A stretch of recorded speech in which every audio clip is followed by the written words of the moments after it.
কম্পাসের master প্ল্যানে এবার এঙ্গেজমেন্টটা আটকে দিয়ে মোনালিসার কাছ থেকে বিহানকে নিজের কাছে টেনে আনলো কম্পাস। হ্যাঁ বন্ধুরা, এমনটা হতে চলেছে আজকের পর্বে। বিস্তারিত জানতে ভিডিওটিতে লাইক দিয়ে চ্যানেলটিকে সাবস্ক্রাইব করে পুরো ভিডিওটি তোমরা দেখতে থাকো। গল্পের শুরুতে আমরা দেখতে পারবো কম্পাস ঋতুজাকে ফোন করে বলতে লাগলো, মা আমি ডিকে পুলিশের হাতে ধরিয়ে দিয়েছি, মা আমার প্ল্যান সাকসেস হয়ে গেছে। যা শুনে ঋতুজা খুব খুশি হয়ে যায়। তারপরে বলতে লাগলো, মা এবার আমি মুক্তি মাসিকে শেষ করব। কিছুতেই আমি তোমার সংসারটা ভেঙে দিতে দেব না। মুক্তি মাসিকে এবার আমি উচিত শিক্ষা দেব। আমি বাড়ি আসছি। তুমি কোনো চিন্তা করো না। যা শুনে ঋতুজা খুব খুশি হয়ে যায়। এদিকে কম্পাস বলতে লাগলো, আমাকে এক্ষুনি বাড়ি ফিরতে হবে। অন্যদিকে দেখা যায় অভিজ্ঞান বাবু আর মোনালিসা চলে আসে তত্ত্ব নিয়ে এনগেজমেন্টের। যা দেখে এবারে খুব খুশি হয়ে যায় মুক্তি। তখন বলতে লাগলো, বাহ! মোনা তোমাকে তো আজকে খুব সুন্দর লাগছে। সত্যি তোমাকে খুব সুন্দর লাগছে। তখন অভিজ্ঞান বাবু বলতে লাগলো, বিহান কোথায়? অখিলেশ কোথায়? তখনই মুক্তি বলতে লাগলো, এই তো বিহান একটু আগেও জিজ্ঞাসা করেছে তোমরা কখন আসবে? চলে আসবে। আমি বিহানকে ডেকে দিচ্ছি। আর সত্যি এই এনগেজমেন্টটা হয়ে গেলে না খুব ভালো হবে যত তাড়াতাড়ি সম্ভব। তখনই বিহান সেখানে চলে আসে। আর বিহানকে দেখে অভিজ্ঞান বাবু খুব খুশি হয়ে যায় আর বলতে লাগলো, আমি জানি তোমার জীবনে অনেক কিছু ঘটে গেছে কিন্তু সেগুলি তো মনে ধরে রাখলে চলবে না। সামনের দিকে এগিয়ে যেতে হবে। তারপরে অখিলেশ বাবু আসলে অখিলেশ বাবুকে বলতে লাগলো, অখিলেশ বাবু যত তাড়াতাড়ি সম্ভব এনগেজমেন্টটা হয়ে গেলে ভালো হবে। আর আপনি তো সবটা জানেন। তখন অখিলেশ বাবু খুব খুশি হয়ে যায় আর বলতে লাগলো, ঠিক আছে এনগেজমেন্টটা হয়ে যাওয়াই দরকার। এদিকে মোনালিসা আর বিহান একসাথে বসে। আর তখনই সেই মুহূর্তে চলে আসে কম্পাস। কম্পাস এসে বলতে লাগলো, এই তো আমি এসে গেছি। এই সমস্ত ভিলেনরা যখন চলে এসেছে নায়ককে তো এবার আসতেই হবে। অথচ নায়ক না আমি নায়িকা। আমাকে তো আসতেই হবে। কম্পাসকে দেখে রীতিমতো সবাই চমকে যায়। তখনই মোনালিসা বলতে লাগলো, কিরে কম্পাস তুই এখানে? তুই এখানে কি করে আসলি? তখন এই কথা শুনে কম্পাস বলতে লাগলো, কেন মোনা ম্যাডাম?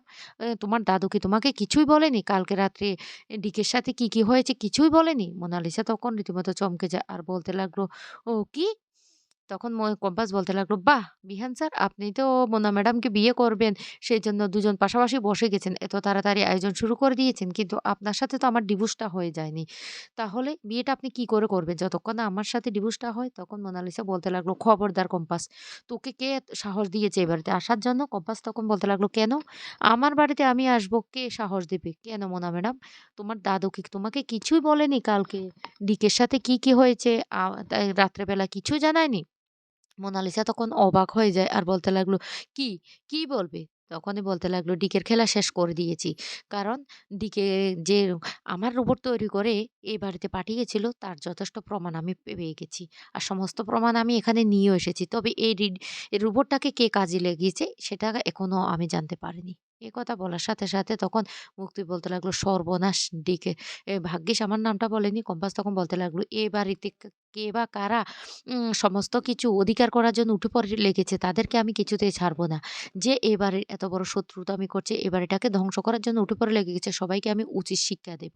তখন মুক্তি কোনো কথাই বলে না। আর তারপরে ঋতুজা চলে আসে সেখানে। কম্পাস তখন বলতে লাগলো, আমার মায়ের সংসারটা কে ভাঙার চেষ্টা করছে, আমাদের মাঝখানে কে ঢুকে পড়ছে সমস্তটা আমি ই প্রমাণ করে দেব এবং সবাইকে উচিত শিক্ষা দেব। তখন হঠাৎ করে অভিজ্ঞানবাবু বলতে লাগলো, কম্পাস তোমাকে একটা কথা বলে রাখি। হ্যাঁ, ডিকে রোবটটা এ বাড়িতে পাঠিয়েছে। কিন্তু ডিকে আর তুমি ছাড়া এই রোবট কেউ পরিচালনা করতে পারে না। তাই তুমি নিজেকে নির্দোষ কিছুতে প্রমাণিত এখনো করতে পারোনি। তখন এই কথা বলার সাথে ঋতুজাও জবাব দিয়ে ওঠে। ঋতুজা তখন বলতে লাগলো, কেন? কম্পাস নিজেকে নির্দোষ প্রমাণিত করতে না পারলে পুলিশ কি তাকে ছেড়ে দিয়েছে? পুলিশ তো সসম্মানে তাকে ছেড়ে দিয়েছে। সেইজন্য কম্পাস এবার বাড়িতে আসতে পেরেছে। কারণ কম্পাস তো কোনো অন্যায় করেনি। আর আমাকে খাবারে কে বিষ মিশিয়েছে সেটা এতক্ষণে মনে হয় সবাই ভালো করে বুঝে গেছে। তখনই মুক্তি বলতে লাগলো, ঋতু তুই এটা কি বলছিস? কি বলছিস? তুই কি আমাকে সন্দেহ করছিস?" ঋতুজা তখন বলতে লাগলো, "না আমি তোকে কেন সন্দেহ করতে যাব? সবাই বুঝে গেছে সেটাই বলেছি। কে আমার খাবারে বিষটা মিশাতে পারে। তবে কম্পাস যে সে কাজটা করেনি সেটাও সবাই জানে।" কম্পাস তখন বলতে লাগলো, "হ্যাঁ ঠিক আছে। এসব পর্ব এবার বাদ দাও। এবার তাহলে আমি মূল পর্বে আসি। বিহান স্যার আপনি তো আমাকে ডিভোর্স দেননি। আর বিহান স্যার যতক্ষণ না পর্যন্ত আমাকে ডিভোর্স দিবে ততক্ষণ পর্যন্ত তো মোনা ম্যাডাম বিহান স্যারের জীবনে আসতে পারবে না। তাই বিহান স্যারের জীবনে মোনা ম্যাডাম যাতে সবসময়ের জন্য ঢুকে পড়তে পারে তার জন্য তো আমাকে একটা ব্যবস্থা করতে হবে। আর আমার কথা যদি কেউ না শুনে, আমার সত্ত্ব কেউ না মানে তাহলে আমি তো কিছুতে বিহান স্যারকে ডিভোর্স দেব না। দরকার পড়লে একেকজনকে আমি এমন ঘুরাবো তারপরও আমি কিন্তু কিছুতে ডিভোর্সটা দেব না।" তখন এই কথা বলার সাথে, সাথে বলতে লাগলো, "কি? কিসের এমন সত্য আছে?" তখনই বলতে লাগলো, "হ্যাঁ, বিহান স্যার শুনতে পাচ্ছি আমাকে ডিভোর্স দেবে, সমস্ত পেপার রেডি করেছে। তাই আমিও আসার সময় একটা পেপার হাতে করে নিয়ে এসেছি। আর সেই পেপারটা এবার বিহান স্যারের হাতে আমি দিয়ে দিচ্ছি। বিহান স্যার ভালো করে পেপারটা দেখে নিক। তারপরে বিহান স্যার বুঝতে পারবে আমি কি পেপারে লিখেছি।" তখন বিহান স্যারের হাতে সেই পেপারটা দিলে বিহান স্যার সেই পেপারটা পড়ে দেখে। আর তখন কম্পাস বলতে লাগলো, "এই পেপারে লেখা আছে যে আগামী ২১ দিন আমাদেরকে লাস্ট বারের মতো আরেকটা সুযোগ দেওয়া হোক, যাতে আমি আর বিহান স্যার একসাথে থাকতে পারি। আমাদের যদি একসাথে কোনো ঝগড়াঝাটি, কোনো মিলমিশ না হয় তাহলে আমরা আর ডিভোর্স দেব না। আর যদি আমাদের মধ্যে ঝগড়াঝাটি ঝামেলা হয় তাহলে একেবারে পার্মানেন্টলি মোনা ম্যাডাম বিহান স্যারের জীবনে ঢুকে পড়তে পারবে। আর আমি এখান থেকে কেটে পড়ব। কি? রাজি তো সবাই?" কিন্তু কিছুতেই মোনালিসা রাজি হয় না। মোনালিসা তখন বলতে লাগলো, "না, না আমি এটা করতে পারব না।" তখনই কম্পাস বলতে লাগলো, "তাহলে আমি তো বিহান স্যারকে ডিভোর্স দেব না। এবার তাহলে কি করবে?" তখন মুক্তি এসে বলতে লাগলো, "এই মোনা রাজি হয়ে যাও, রাজি হয়ে যাও। আমার যতটুকু ধারণা ওরা দুজন একসাথে কিছুতে ভালোভাবে থাকতে পারবে না। ওরা জানা ওরা ঝগড়া লেগে যাবে।" মোনালিসা তখন বলতে লাগলো, "ও ঠিক আছে, ঠিক আছে।"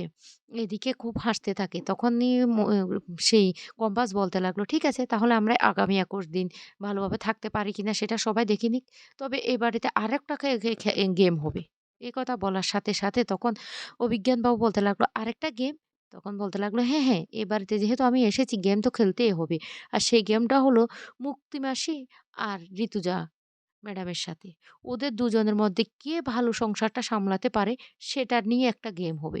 তখন মুক্তি হাসতে থাকে। এদিকে এ কম্পাস মনে, মনে বলতে লাগলো, "মা তুমি আমাকে খারাপ ভেবো না। হ্যাঁ, আমি জানি তোমার একটু অপমান বোধ হবে। কিন্তু তারপরেও আমি এই কাজটা করছি একেকটাই কারণ যে তোমার খাবারে কে বিষটা মিশিয়েছে সেটা খুঁজে বের করতে হবে। আর সেনাপতি যে মুক্তি অখিলেশ স্যারের সন্তান না সেটাও আমাকে প্রমাণ করতে হবে।